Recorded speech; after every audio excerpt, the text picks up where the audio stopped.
কাটা মস্তক আর দিতে চাই না। হুসাইন তখন ইঙ্গিত হলো, তুমি ওয়াদা করেছো, তুমি ওর কাছে দিয়ে দাও, আল্লাহর যেটা ইচ্ছা সেটা হবে। আল্লাহর ইচ্ছায় তিনি শহীদ হয়েছেন। খাজা গরিব নওয়াজ বলছে, আমি আনাস সাগরের পানিটাকে দুটাই বলে দিলাম, আর হুসেন খানিকটা পানি জোগাড় করতে পারেননি। হুসেনের ক্ষমতা ছিল না, ক্ষমতা ছিল তো, ক্ষমতা ছিল, ক্ষমতা ব্যবহার করেনি আল্লাহকে খুশি করার জন্য, ক্ষমতা ব্যবহার করেনি আল্লাহকে রাজি করার জন্য, আল্লাহর ইচ্ছাটাকে মেনে নেওয়ার জন্য ক্ষমতা ব্যবহার করেননি। আর যদি আপনি বলেন যে হুসেনের ক্ষমতা ছিল না, তাহলে আপনি ঈমান হারা হয়ে যাবেন। বুঝতে পেরেছেন? আপনি বেঈমান হয়ে যাবেন। আরে গরিব নওয়াজের যদি এত পাওয়ার হয়, গৌসে পাকের যদি এত পাওয়ার হয়, ইমাম হুসেনের কত পাওয়ার, সুবহানাল্লাহ, মা ফাতেমার কত পাওয়ার, মাওলা আলীর কত পাওয়ার। যাদের সত্তায় তারা এই পাওয়ার পেয়েছে, তারা যদি তো পাওয়ারফুল হয়। হুসেন যদি চাইতেন তো হাউজে কাউসারের পানি হুসেন পাকের নূরের কদমে এসে আছাড় খেয়ে পড়ে যেত, সুবহানাল্লাহ, দিজলা নদী উঠে আসে। বুঝতে পেরেছেন? কি হুজুরের কথা চাকামি করছেন ভাই মুসলমান। তাহলে হুসেন পাকের পাওয়ার ছিল, মানে মিসাল দিয়ে বুঝিয়ে দিই। রমজান মাসে রোজা রাখা ফরজ, এই জোরে জোরে বলো, রমজান মাসে রোজা রাখা ফরজ। আপনি রোজা রেখেছেন লোক দেখানোর জন্য না আল্লাহর জন্য? কার জন্য রোজা রেখেছেন? আল্লাহর জন্য। কার জন্য রেখেছেন? আল্লাহর জন্য। আল্লাহর জন্য রোজা রেখেছেন, রোজা রেখেছেন আল্লাহর জন্য। এখন বেলা 12টা বাজছে, প্রচন্ড পিপাসা পেয়েছে, আপনার গলা শুকিয়ে গেছে, কলসিতে ঘরাতে পানি আপনার সামনে বসানো হয়েছে, গ্লাসও রাখা আছে, ইচ্ছা করলে আপনি কলসি থেকে পানি ঢেলে খেয়ে নিতে পারেন। এই ক্ষমতা আছে না? না, ক্ষমতা আছে তো?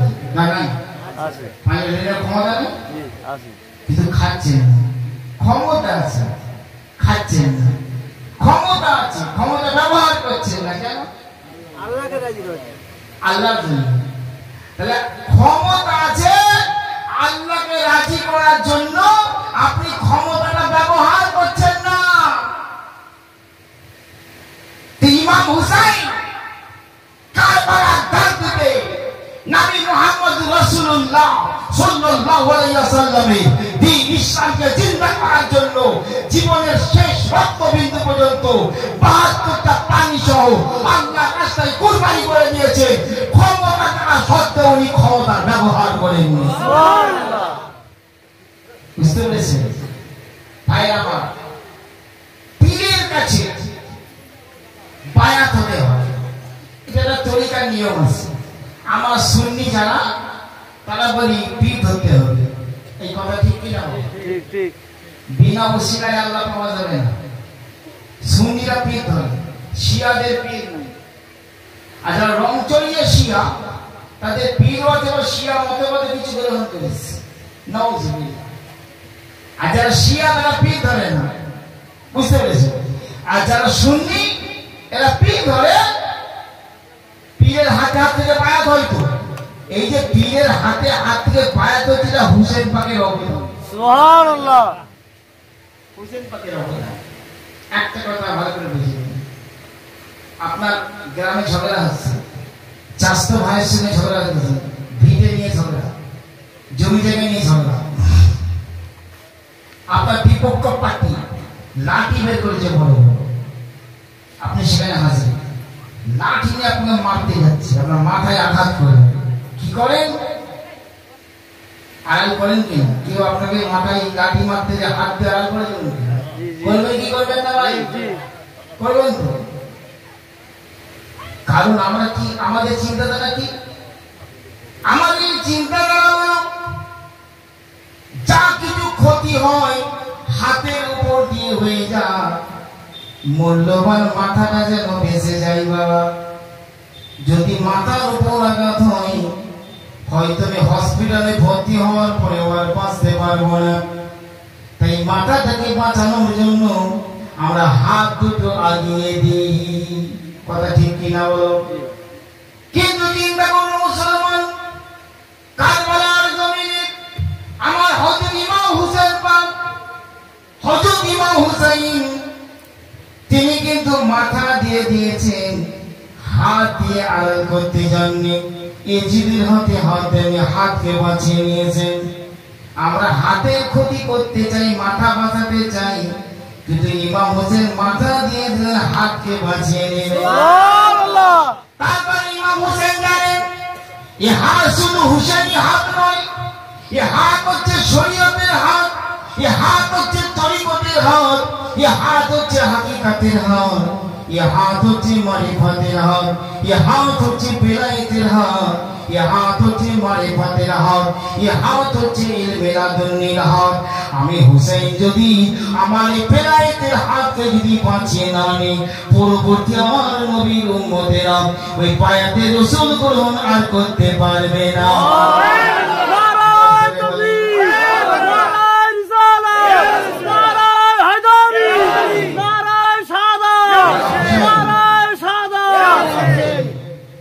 প্যারে মুসলমান, এই হচ্ছে আহলে বাইত। বুঝতে পেরেছি?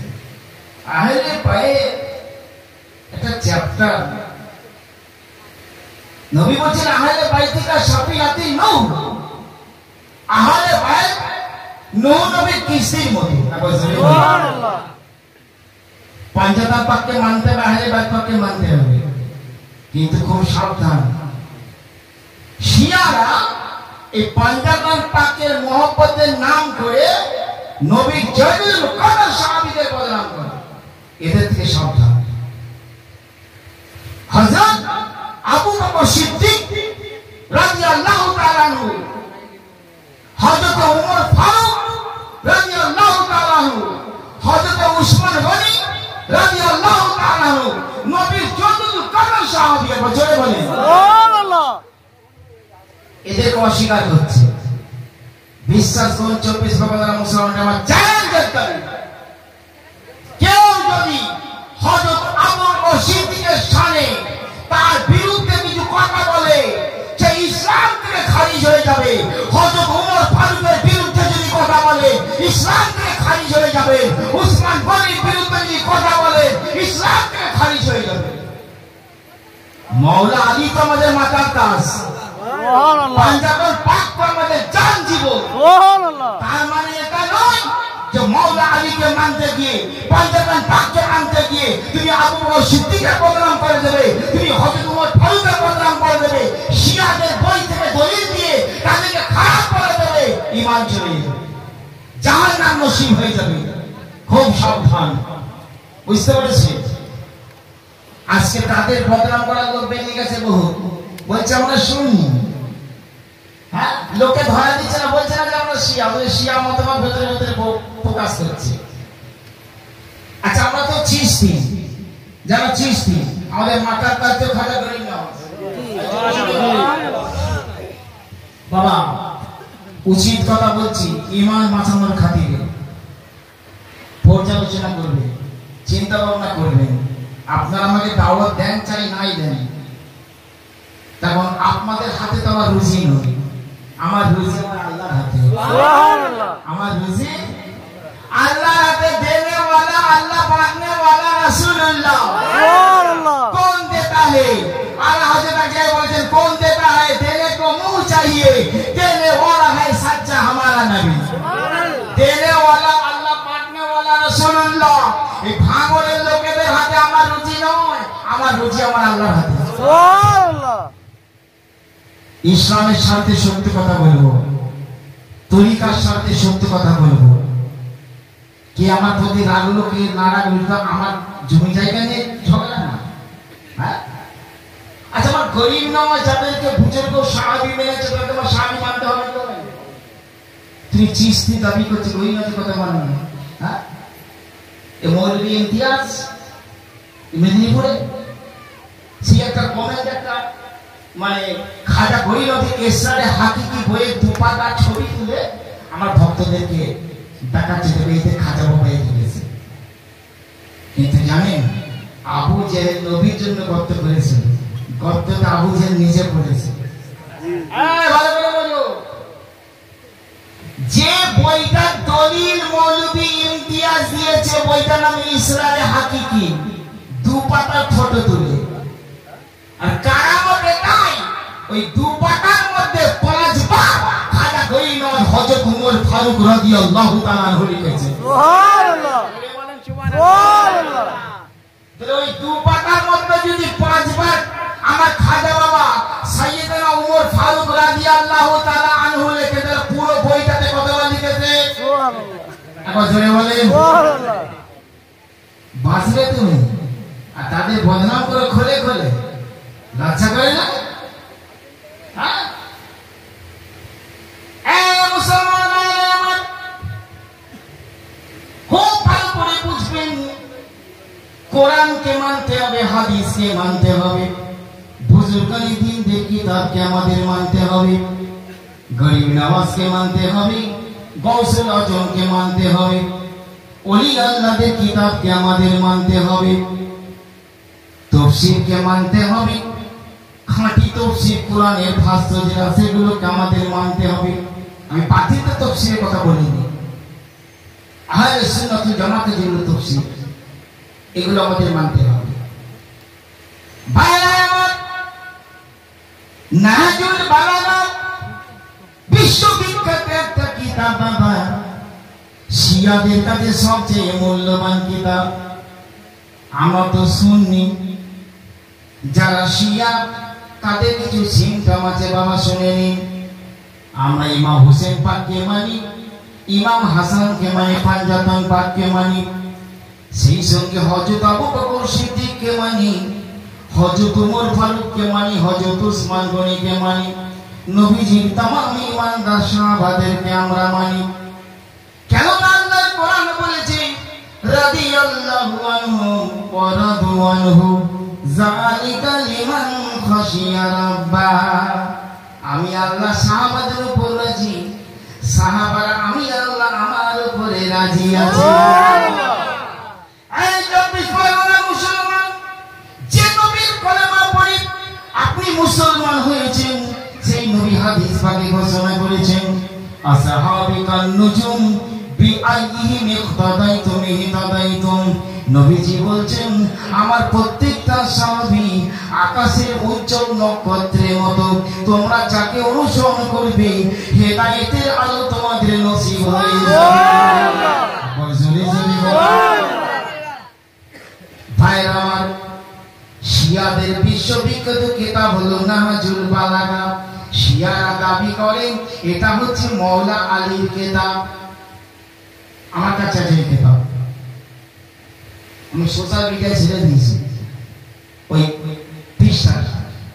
শুনে মুসলমান, ওই নাহজুল বালাগা ওই কিতাবের 109 পৃষ্ঠার মধ্যে লেখা আছে হযরত আবু বকর সিদ্দিক রাদিয়াল্লাহু তাআলা আনহু নবীজির প্রথম খলিফা। হযরত আবু বকর সিদ্দিক একদিন রাতের বেলা স্বপ্ন দেখছেন যে আল্লাহর রাসূল মুহাম্মদুর রাসূলুল্লাহ সাল্লাল্লাহু আলাইহি ওয়াসাল্লাম জান্নাতের টিকিটগুলো সব মাওলা আলীর হাতে দিচ্ছেন। সুবহানাল্লাহ, সুবহানাল্লাহ। ওরে মাওলা আলীর কত বড় ফজিলত কি বলবো। আমার রাসূল বলেছেন মান কুনতু মাওলাহু ফাহাযা আলিয়্যু মাওলাহু। ওরে জগৎবাসী তোরা শুন, আমি নবী মুহাম্মদ রাসূলুল্লাহ যার মাওলা, আমার ছেলে খোদা আলীও তার মাওলা। সুবহানাল্লাহ। আমার নবী বলেছেন আনা মাদিনাতুল ইলমি ওয়া আলীও বাবুহা।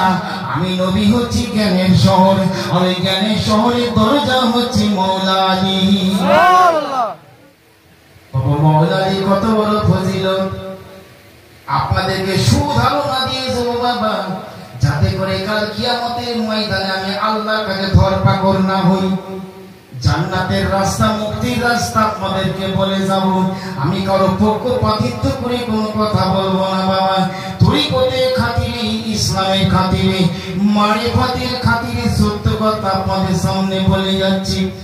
নাহজুল বালাগা এটা শিয়াদের কিতাব, তো তাদেরকে তো মানতে হবে। কি গো, ওদের কিতাব, ওদের কিতাবই দলিল দিয়েছি। শোনো, অন্যান্য হাদিসে তো আছে, অন্য হাদিসেও আছে, কিন্তু অন্য হাদিস জার্সি জাদুরা তালি ভাঙি নাপের ঘরে। নাহাজুল বালাগা 109 পৃষ্ঠায় লেখা আছে, হযরত আবু বকর সিদ্দিক রাদিয়াল্লাহু তাআলা রাতের বেলায় স্বপ্ন দেখছেন যে আল্লাহর রাসূল মুহাম্মদুর রাসূলুল্লাহ সাল্লাল্লাহু আলাইহি ওয়াসাল্লাম ওই জান্নাতের টিকিটগুলো সব মাওলা আলীর হাতে দিয়ে দিচ্ছেন। সুবহানাল্লাহ, কত বড় ভাগ্যবান ভাই। হ্যাঁ, ফজরের নামাজ পড়ে হযরত আবু বকর সিদ্দিক সাত সকালে মাওলা আলীর বাড়িতে গিয়ে হাজির। সুবহানাল্লাহ। মাওলা আলী আবু বকর সিদ্দিকের চাইতে 20 বছরের ছোট ছিলেন। বয়স কত ছিল? 20 বছর, প্রায় 20 বছরের ছোট ছিলেন। সেই খোদা মাওলা আলী হযরত আবু বকর সিদ্দিককে দেখে দাঁড়িয়ে পড়েছেন, হুজুর এই সাত সকালে আপনি আমার বাড়িতে কি ব্যাপার? কি ব্যাপার? হযরত আবু বকর সিদ্দিক বললেন, ও ভাই আলী গো, আমি আজকে স্বপ্নের মধ্যে দেখলাম যে আল্লাহ রাসূল মুহাম্মদুর রাসূলুল্লাহ সাল্লাল্লাহু আলাইহি ওয়াসাল্লাম ওই বেহেশতের টিকিটগুলো, জান্নাতের টিকিটগুলো সব আপনার হাতে দিয়ে দিয়েছে। সুবহানাল্লাহ। আপনি আমাকে টিকিট দেবেন তো? আপনার হাতে তো সব টিকিট নবী দিয়ে দিয়েছে। মাওলা আলী বলছেন, হুজুর একটা কথা আপনি গোপন করছেন কেন? সুবহানাল্লাহ। মাওলা আলী আমার মাওলা আলী বলছে, সিদ্দিক আপনি একটা কথা গোপন করছেন, ব্যাপারটা কি? বলে কি কথা? বলে যখন আল্লাহর নবী আল্লাহর হাবিব জান্নাতের টিকিটগুলো আমার হাতে দিলেন, দেওয়ার পর নবীজি একটা কথা বললেন, আমি আগে আমাকে নবী একটা কথা বলে দিলেন টিকিটগুলো দেওয়ার পর, আপনি সেই কথাটা কেন বলছেন না? হযরত আবু বকর সিদ্দিক বলেন, সেই কথাটা তুমিই বল। সুবহানাল্লাহ। হযরত আবু বকর সিদ্দিক হযরত আলী বলছেন, মাওলা আলী বলছেন, মাওলা আলী বলছেন, রাসূল পাক সাল্লাল্লাহু আলাইহি ওয়াসাল্লাম জান্নাতের টিকিটগুলো আমার হাতে দিয়ে দিলেন, দেওয়ার পর বললেন, ও গো আলী তুমি শোনো, এই জান্নাতের টিকিট একমাত্র তারই হাতে দেবে যার দিলেতে, যার অন্তরে আমার আবু বকর সিদ্দিকের মহব্বত থাকবে। আর আলী তুমি শোনো, যার দিলে আবু বকর সিদ্দিকের ভালোবাসা থাকবে না, যার দিলে আবু বকর সিদ্দিকের মহব্বত থাকবে না, খবরদার খবরদার তার হাতে তুমি জান্নাতের টিকিট দেবে না। জোরে জোরে বলে কি বুঝলেন? তারা জান্নাতের টিকিট মাওলা আলীর কাছে, জান্নাতের টিকিট মাওলা আলীর হাত দিয়ে যদি আপনারা পেতে চান, তো হযরত আবু বকর সিদ্দিককে দিল থেকে মহব্বত করুন, হযরত উমর ফারুককে দিল থেকে মহব্বত করুন। সুবহানাল্লাহ। এটাই হচ্ছে তরিকতের শিক্ষা। আর আলী আলী করো আর এদের প্রোগ্রাম করে শিয়াদের তালিম, শিয়া বেঈমানদের কথাই বলে। এমন খুব সাবধান, যারা হযরত আবু বকর সিদ্দিক মরফতে প্রোগ্রাম করবে, বাসের জন্য ডেট দেন তাদেরকে, আমি সব দাও ক্যান্সেল করে চলে আসবো ইনশাআল্লাহ। বাপের টাকা হয়ে নারায়ে তাকবীর, নারায়ে তাকবীর। ফকির ইবনে মাওলানা বাজিরাজান চিস্তি, চিস্তিয়ানিয়া দরবার শরীফ। প্যারে মুসলমান, গৌসে পাক তার তারিফ করেছেন, গরিবে নওয়াজ তার তারিফ করেছেন, মুজাহিদকে শাহিদের তারিফ করেছেন। ভাঙড়ের মুসলমান ভাইরা বাবাজিরা, আমার রাসূল পাক সাল্লাল্লাহু আলাইহি ওয়াসাল্লামের কাছ থেকে আমার মওলা একটা বিরাট পাওয়ার পেয়েছিলেন বাবা। সে পাওয়ারটা কি শুনে নিন। হযরত আলী নিজে মুখে বলেছেন, আনা কাসিমুন নারি ওয়া আনা কাসিমুল জান্নাত। মওলা আলী বলছেন, আমি জান্নাত বিতরণকারী, আমি জাহান্নামে নিক্ষেপকারী। কে বলছে? এই জোরে সরে কে বলছে? আলী বলছে আমি জান্নাত বিতরণকারী আর জাহান্নামে নিক্ষেপকারী। মওলা আলী বলছে তাহলে আলীর সঙ্গে মোহাব্বত থাকলে জান্নাত হবে, আর আলীর সঙ্গে মোহাব্বত না থাকলে জাহান্নাম। এরপর আরো কঠিন কথা আছে বাবা, আকীদা শুধরে নাও, নাজাত যদি পেতে চাও কঠিন কবর হাসর অপেক্ষা করছে তোমাদের জন্য। মওলা আলী বলেন আনা কাসিমুন নার ওয়া আনা কাসিমুল জান্নাত, আমি জান্নাত বিতরণকারী আর জাহান্নামে নিক্ষেপকারী। এই আপনারা সিরিন শরীফ গেছেন? কেউ গেছেন সিরিন শরীফ? মুজাহিদ আল পেশানির মাজারে গেছেন? অনেকে গেছেন। ইনি একটা তরিকার হেড, বিশাল উনি ওনার কিতাব মওলা আলী বলছেন আমি জান্নাত বিতরণকারী আর আমি জাহান্নামে নিক্ষেপকারী। মানুষকে আমি জাহান্নামে নিক্ষেপ করব আর মানুষকে আমি বেহেশতে দরজায় ঢুকিয়ে দেব। লোকেরা জিজ্ঞাসা করলো হুজুর আপনি তো জাহান্নামে নিক্ষেপ করে, আপনি মানুষকে জাহান্নামে নিক্ষেপ করবেন? বলে হ্যাঁ। তোমরা কি জানো গো আমি আলী কাদেরকে সবার আগে দোজখে নিক্ষেপ করব? বড্ড আলী মানতে বলা হয়েছে মওলানা আলীর কথা। আরে আমরা হচ্ছে খাঁটি চিশতি মওলা আলীর দিওয়ানা, মওলা আলীর কথার উপর আমল করনে ওয়ালা। মওলা আলী বলতেন শোনো, এই শোনো, আমি আলী জাহান্নামে মানুষকে নিক্ষেপ করব। সর্বপ্রথম তাদেরকে দোজখে নিক্ষেপ করব যাদের অন্তরে হযরত আবু বকর সিদ্দিকের শত্রুতা, হযরত ওমর ফারুকের শত্রুতা যাদের অন্তরে আছে, আমি আলী তাদেরকে সবার আগে জাহান্নামে নিক্ষেপ করব। কথা বুঝতে পারলে? এই কথা বুঝে এসেছে? এই কথা দলিল হচ্ছে কোন মৌলবীর বাপ কাটতে পারবে না ইনশাআল্লাহ। আমরা চ্যালেঞ্জের মোকাবেলায় কথা বলি, ঘরে মনে কথা বলি না।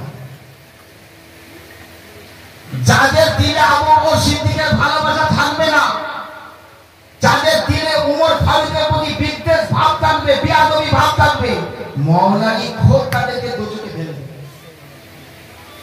তো কিসের আলী ভক্ত তুমি? আলী কথা ঈমান রাখতে হবে না? সেই তো আলী মাননেওয়ালা আছে, আলীর কথার উপর ঈমান আছে। আল্লাহ সহজ কথা নাই বাবা। আল হুব্বু ফিল্লাহি ওয়া রাসূলিহি ওয়াল বুগযু লিল্লাহি ওয়া রাসূলিহি। মহব্বত আল্লাহর জন্য, রাসূলের জন্য করা, আর দুশমনি আল্লাহ এবং রাসূলের জন্য করা, এর নাম ঈমান। বুঝতে পেরেছেন? অতএব সুন্নি শিয়াদের আকীদা নেবেন না।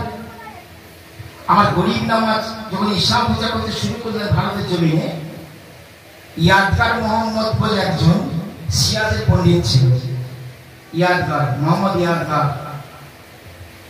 তো উনি খাজা বাবার সঙ্গে মোকাবেলা করতে এসেছিলেন, এসে প্রমাণ করতে এসছে যে আমার শিয়া মতবাদটা হক। আর গরিব নামাজ ছিলেন জামাতান সুন্নি। জোরে বলেন আহলে সুন্নাত ওয়াল জামাতের মানুষ খাজা বাবা। তো যত যুক্তি দেখিয়েছে মোহাম্মদ ইয়াদগার, খাজা গরিব সব খণ্ডন করেছে, সব খণ্ডন করে দিয়ে যখন ওর কোনো যুক্তি নাই, তাহলে হুজুর আপনি আমাকে তওবা করে সুন্নি মুসলমান করেন। ইয়াদগার মোহাম্মদ চিশতি গরিব নওয়াজের কাছে তওবা করে সুন্নি মুসলমান হয়েছে। সুবহানাল্লাহ। তো গরিব নওয়াজ শিয়াকে বাতিল বলেছেন। হ্যাঁ বাবা, একটা শব্দ অনেকগুলো মানে হয়, ক্ষেত্র বিশেষে মানে হয়। যেমন হযরত ইব্রাহিম আলাইহিস সালাম উনি বলেছেন আমি নূহ নবীর শিয়া। আমি কোরআন শরীফে লেখা আছে। কিছু বেঈমান লোক, ওই তথাকথিত বেঈমান গুলো এইসব দলিল দিচ্ছে, কোরআন শরীফে বলছে শিয়া মানে কেউ তার নাউজুবিল্লাহ। এখানে শিয়া কথার মানে হলো অনুগামী। শিয়া কথার মানে হলো অনুগামী বা অনুসারী। ইব্রাহিম নবী বলেছিলেন আমি নূহ নবীর অনুসারী, জোরে বলে সুবহানাল্লাহ। তার মানে এই নয় যে বর্তমানে যে শিয়া দলটা আছে এই দলটা এই শিয়া কোরআন শরীফের শিয়া তো একটা না, হিজবুল্লাহ কোরআন শরীফে হিজবুল্লাহ শব্দ আছে, আলা হিজবুল্লাহি লা ফারিহুন, আল্লাহ বলে হুঁশিয়ার হয়ে যাও বাবা, হিজবুল্লাহরাই নাজাত পাবে। কেউ দিন যেতে পারে না হিজবুল্লাহ রাখে, তো কোরআন শরীফে ওই হিজবুল্লাহ এই হিজবুল্লাহ কি এক হবে না? কোরআন যখন নাযিল হয়েছে তখন এই হিজবুল্লাহ ছিল কি না? তাহলে চিশতিয়ারা কোথায় যাবে, কাদিয়ারা কোথায় যাবে, নকশবন্দি কোথায় যাবে, মুজাদ্দিদ কোথায় যাবে? এইসব ভুল ভ্রান্তির মধ্যে মানুষ আছে।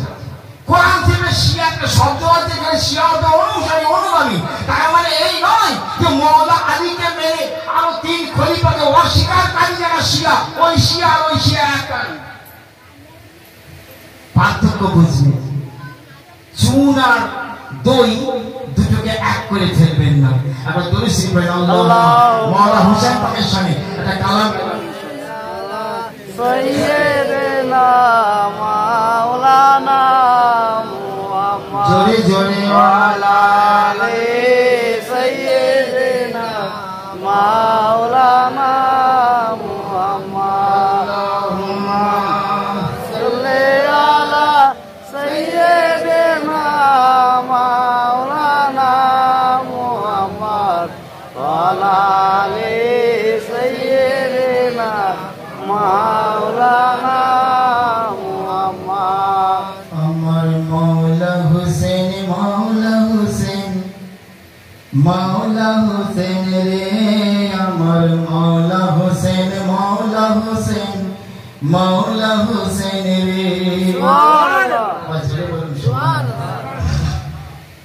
বাবা হযরত ইমাম হোসেন পাকে সিগনেচার করা কাগজ, সই করা কাগজ হযরত ওমর ফারুক যত্ন করে রেখে দিয়েছিলেন। সুবহানাল্লাহ। যেখানে ইমাম হোসেন বলেছিলেন ওমর ফারুক আমার গোলাম, ওসিয়ত করে গিয়েছিলেন হযরত ওমর ফারুক যে আমি ইন্তেকাল করে গেলে ইমাম হোসেন পাকে সিগনেচার করা সই করা ওই কাগজখানা আমার কাফনের ভেতর দিয়ে তবে কাফন পরা সুবহানাল্লাহ। করা হয়েছিল। তাই কত বড় দরজা, গরিব নওয়াজ শাহ হোসেন পাঁচতাস হোসেন। আমার মওলা হোসেন মওলা হোসেন মওলা হোসেন রে, আমার বলুন আমার মওলা হোসেন মওলা হোসেন মাওলা হোসেন রে, আমার মওলা হোসেন মওলা হোসেন মওলা হোসেন রে, আমার মওলা হোসেন মওলা হোসেন মাওলা হোসেন রে। শহীদ হয়ে ইসলামের মান বাঁচাইলেন রে, দেখো শহীদ হয়ে ইসলামের মান বাঁচাইলেন রে, আমার মওলা হোসেন মওলা হোসেন মাওলা হোসেন রে, আমার মওলা হোসেন মওলা হোসেন। মাওলা হোসেন রে। ইমাম হোসেন দিন ইসলামকে করেছেন আবাদ, इस्लाम जिंदा होता है हर करबला के बाद। इमाम हुसैन दिन इस्लाम के করেছেন আবাদ, इस्लाम जिंदा होता है हर करबला के बाद। আবার কলেমার বুনিয়াদ হোসেন বলিয়া বলেছেন না, লা ইলাহা ইল্লাল্লাহ হোসেন। কলেমার বুনিয়াদ হোসেন খাজা পিয়া বলেন রে, আমার মওলা হোসেন মওলা হোসেন মাওলা হোসেন রে, আমার মওলা হোসেন মওলা হোসেন। মাওলা হোসেন রে। শহীদ হয়ে ইসলামের মান বাঁচাইলেন রে, আমার মওলা হোসেন মওলা হোসেন মওলা হোসেন রে, আমার মওলা হোসেন মাওলা হোসেন মাওলা হোসেন রে। আল হুসাইন মিন্নি বলে হাদিসে প্রমাণ, নবী হতে হুসেন দেখো নবী আল হুসাইন মিন্নি বলে হাদিসে প্রমাণ আর নবী হতে হুসেন দেখো নবীজির ফরমান আর হুসেন হতে আমি নবী নবী ঘোষণা করেন রে আমার মাওলা হোসেন মাওলা হোসেন মাওলা হোসেন রে আমার মাওলা হোসেন মাওলা হোসেন মাওলা হোসেন শহীদ হয়ে ইসলামের মান বাঁচাইলেন রে আমার মাওলা হোসেন মাওলা হোসেন মাওলা হোসেন রে আমার তারপর দেখেন এত বড় শহর ধৈর্যের পরীক্ষা জামাল ইমাম হুসাইন কারবালার জমিনে দিয়েছেন যা পৃথিবীতে তার তুলনা মেলা হয় কোথাও আল্লাহ বলেননি ইন্নাল্লাহ মাআল মুসাল্লিন আমি আল্লাহ নামাজীদের সাথে আছি আল্লাহ বলেননি আল্লাহ বলেননি ইন্নাল্লাহ মাআস সাইমিন আমি রোজাদারদের সাথে আছি আল্লাহ বলেননি ইন্নাল্লাহ মাআস সাজিদিন ওয়া রাকিন যারা রুকু করে সিজদা করে আমি আল্লাহ তাদের সাথে আছি আল্লাহ বলেন কোরআন শরীফে আল্লাহ বলেন ইন্নাল্লাহ মাআস সাবিরিন সবরকারীদের সাথে আমি আল্লাহ পার হইলেন ইমাম হোসেন সবরের মাকাম বলুন সুবহানাল্লাহ পার হইলেন ইমাম হোসেন সবরের মাকাম এমন সবরকে দেখালো বলো মুসলমান আর সবরকারীর সাথে আমার আল্লাহ থাকেন রে আমার মাওলা হোসেন মাওলা হোসেন মাওলা হোসেন রে আমার মাওলা হোসেন মাওলা হোসেন মাওলা হোসেন রে শহীদ হয়ে ইসলামের মনে বাঁচাইলেন রে আমার মাওলা হোসেন মাওলা হোসেন মাওলা হোসেন রে আমার মাওলা হোসেন মাওলা হোসেন মাওলা হোসেন রে বিনয় করে সবার কাছে বসে আল হাসান আহলে বাইতের কিস্তিতে চড়ো মুসলমান বিনয় করে সবার কাছে বসে আল হাসান আহলে বাইতের কিস্তিতে চড়ো মুসলমান আর আমার মাওলা হোসেন দেখো নাজাত পাবে আখিরাতে আমার নবী বলেন রে আমার মাওলা হোসেন মাওলা হোসেন মাওলা হোসেন রে আমার মাওলা হোসেন মাওলা হোসেন মাওলা হোসেন রে শহীদ হয়ে ইসলামের মান বাঁচাইলেন রে আমার মাওলা হোসেন মাওলা হোসেন মাওলা হোসেন রে প্যারে মুসলমান হুসাইন জিন্দা আর যত ওলি আল্লাহ থেকে আমরা জিন্দা বলি সব পয়জাতন পাকে সদকাই জিন্দা সুবহানাল্লাহ পাওয়ার আছে কোথা থেকে আল্লাহ পাওয়ার দিয়ে দিয়েছেন পাঞ্জাতন পাক সুবহানাল্লাহ জোরে বলে সুবহানাল্লাহ পাঞ্জাতন পাক মহাসাগর মহাসমুদ্র এর থেকে দু চার ফোঁটা পেয়ে সব ওলি আল্লাহ ফকির দরবেশ হয়েছে সুবহানাল্লাহ এদের যদি এত পাওয়ার হয় তো হোসেন পাকের কত পাওয়ার ইমাম হাসানের কত পাওয়ার মা ফাতেমা কত পাওয়ার শেরে কত মাওলানা আলীর কত পাওয়ার আমাদেরকে যার যেটা মান তার সেটা আমাদেরকে দিতে হবে এটাই হচ্ছে সুন্নি জামাতের আকীদা বুঝতে পেরেছেন আল্লাহ পাক যাকে যে পাওয়ার দিয়েছে যেমন নবী নবী ইলমে গায়েব আল্লাহ দান করেছেন জোরে বলেন সুবহানাল্লাহ নবী যে গায়েবের খবর জানে খবর কে দিয়েছে নবীকে আল্লাহ এই জোরে জোরে বলো কে দিয়েছে আল্লাহকে কে দিয়েছে আল্লাহকে দেওয়া আল্লাহ কেউ আছে নাকি না যে তাহলে আল্লাহ নিজস্ব ক্ষমতা আল্লাহ জাতি ক্ষমতা নবী মুস্তাফার আতাই ক্ষমতা বুঝতে পেরেছি মুসলমান ভাইরা আমার সাওয়াহিদুন নবুওত বিশ্ববিখ্যাত একটা কিতাব আল্লামা জামির কিতাব এই কিতাবের মধ্যে লেখা আছে শ্রী খোদা হযরত মাওলানা আলী যখন তিনি খিলাফতিতে অধিষ্ঠিত হলেন মুসলিম জামিন যখন মাওলানা আলী খলিফা হলেন হঠাৎ দরবার চলছে লোকজন চতুর্দিকে বসে আছে আমার মাওলা আলী। এমন সময় মাওলা আলী দুটো লোককে ডাকলেন, বাবা শোনো। হুজুর কিছু বলছেন? বলে তুমি এই রাস্তা ধরে হেঁটে হেঁটে চলে যাও, মদিনার একটা গলিতে চলে যাবে। মদিনার এক গলিতে গিয়ে দেখবে একটা নিরালা নিঝুম জায়গায় একটা বেটা ছেলে আর একটা মেয়ে ছেলে, তারা দুজনে কথা কাটাকাটি করছে, ঝগড়াঝাটি করছে। ইমিডিয়েট তাদের দুজনকে আমার দরবারে ডেকে আনো। কোথায় ঘটনা করছে মাওলা আলী দেখছে। এর নাম হচ্ছে ইলমে গায়েব।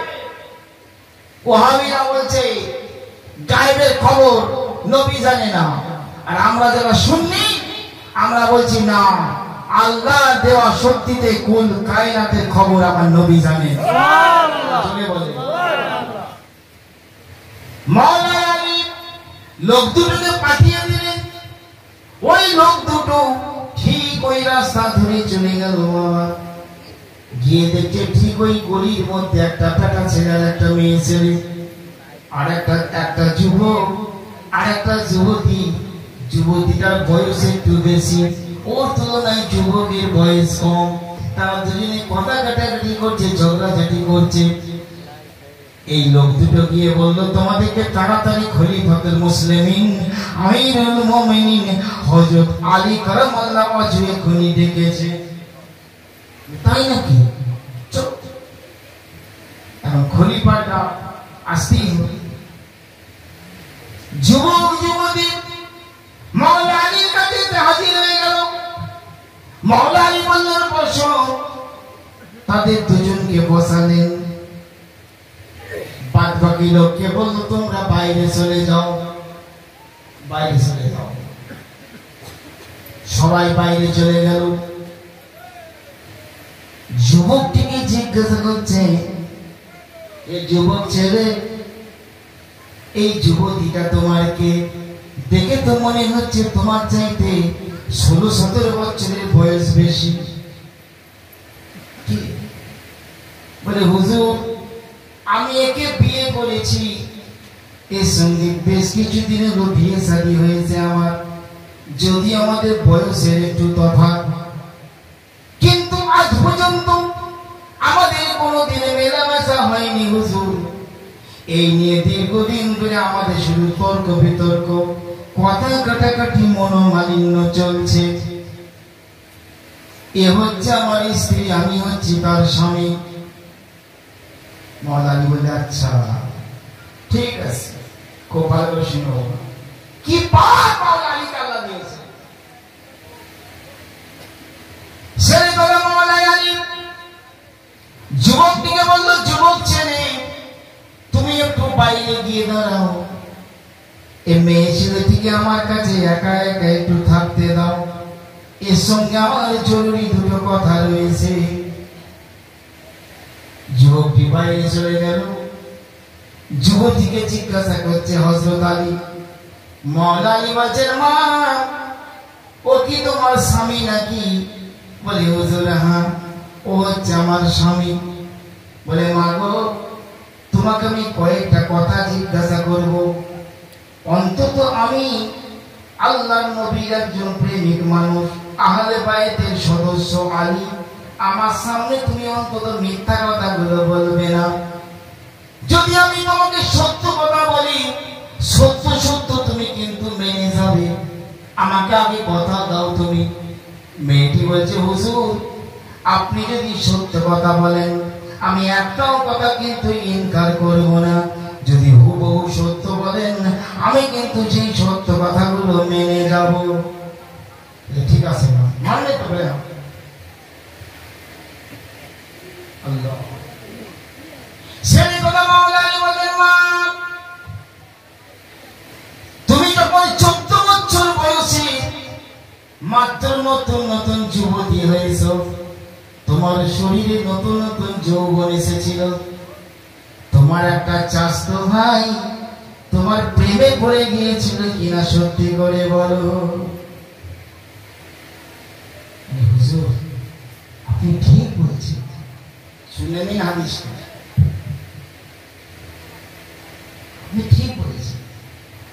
মওলা আলী ওয়াজের মা বারবার ওই যুবক ছেলেটি তোমার সেই চাস্ত ভাইটা তোমাকে নিরাময় নির্জনে পাওয়ার চেষ্টা করত, কিন্তু তুমি তাকে পাত্তা দিতে না। কথা সত্য কিনা বলো?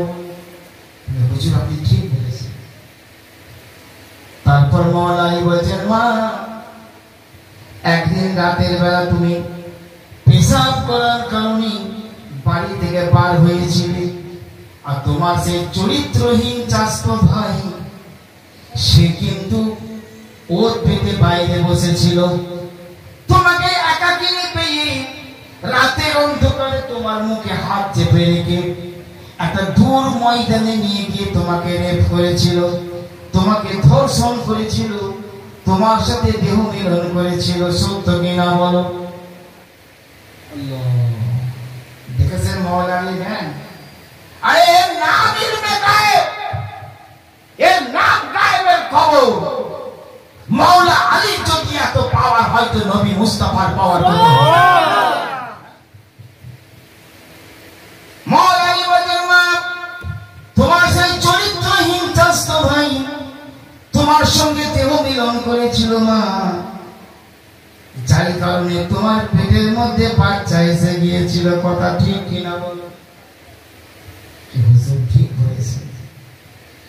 ওই যে তোমার পেটের মধ্যে বাচ্চা এলো, তোমার বাপকেও তুমি খবরটা জানাওনি, কেবলমাত্র তোমার মায়ের কাছে দুঃখের খবরটা বলেছিলে। ঠিক কিনা বলো? হুজুর আপনি ঠিক বলেছেন।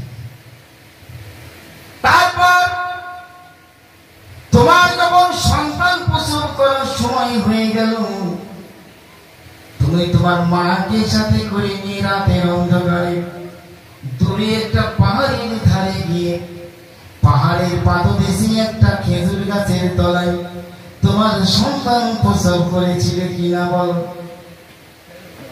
বলে হুজুর ঠিকই বলেছে। মওলা আলী বলেন, সন্তান প্রসব করার পর সদ্যজাত শিশু সন্তানটিকে তুমি ওই অবস্থায় ফেলে রেখে তুমি আর তোমার মা গ্রামের দিকে, সমাজের দিকে ফিরে আসছিলে। কোলের সন্তানকে সাথে নাওনি, সমাজের কাছে লজ্জার হাত থেকে, কলঙ্কের হাত থেকে বাঁচার জন্য তুমি কিন্তু সন্তানকে সাথে নাওনি। তুমি ওই সন্তানকে ফেলে রেখে নিজের বাড়ির দিকে ফিরে আসছিলে কিনা বলো মা? ঠিক বলেছে। ও তো ওয়াদাই করে আমি সব মেনে গেল। মওলা আলী বলেন, মা তারপর একটা ক্ষুধার্ত হিংস্র কুকুর ওই বাচ্চা ছেলেটার, সদ্যজাত ছেলেটার দেহটা দেখে জিভ বার করে করে দৌড়ে যাচ্ছিল। ওই বাচ্চাটাকে খুবলে খাবে বলে, বাচ্চাটাকে খুবলে খেয়ে শেষ করে দেবে বলে ওই কুকুরটা আগে আগে যাচ্ছিল। তখন তোমার মাতৃসুলভ মায়া তোমার অন্তরে জেগে গিয়েছিল। তুমি একটা পাথর, ছুচালো পাথর নিয়ে কুকুরটাকে মেরে তাড়াবার জন্য কুকুরটার দিকে ছুঁড়েছিলে। মাগো তুমি সত্যি করে বলো, সেই ছুচালো পাথরটা কিন্তু কুকুরের গায়ে লাগলো না, গিয়ে তোমার সদ্যজাত শিশুর এই কপালের মধ্যে গিয়ে লেগে গিয়ে কেটে গিয়ে ফিনকুটি দিয়ে রক্ত বাইর হচ্ছিল কিনা বলো? মেয়েটা ভাবছে সব সত্যি সত্যি বলছে।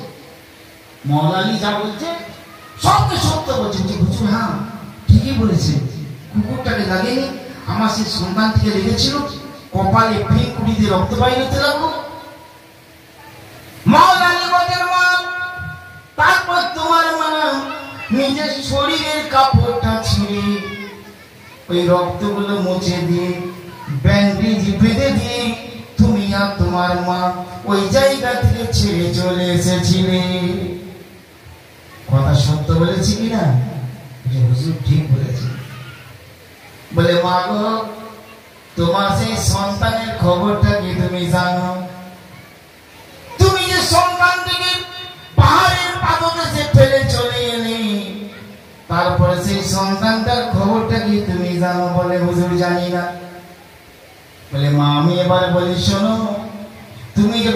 সন্তানকে তুমি আর তোমার মা তোমার পেটের সন্তানকে ফেলে চলে গেলে।